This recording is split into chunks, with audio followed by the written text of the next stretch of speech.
Right here is a 2000 GMC 2500 sign truck setup, 230 some thousand miles. She runs barely. I'm gonna start it in a minute, but pretty darn clean.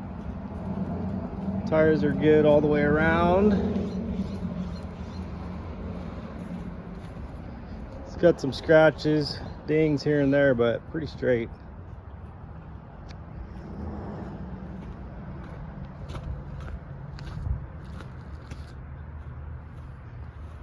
All right, I'll fire it up for you and let you hear what it does.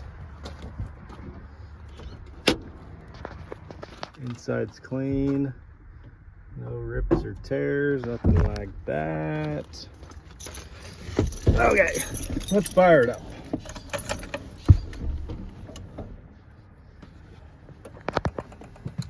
We got power.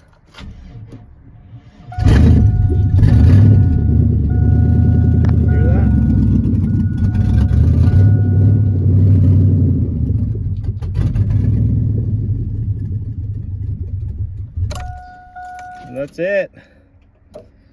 That is what it does.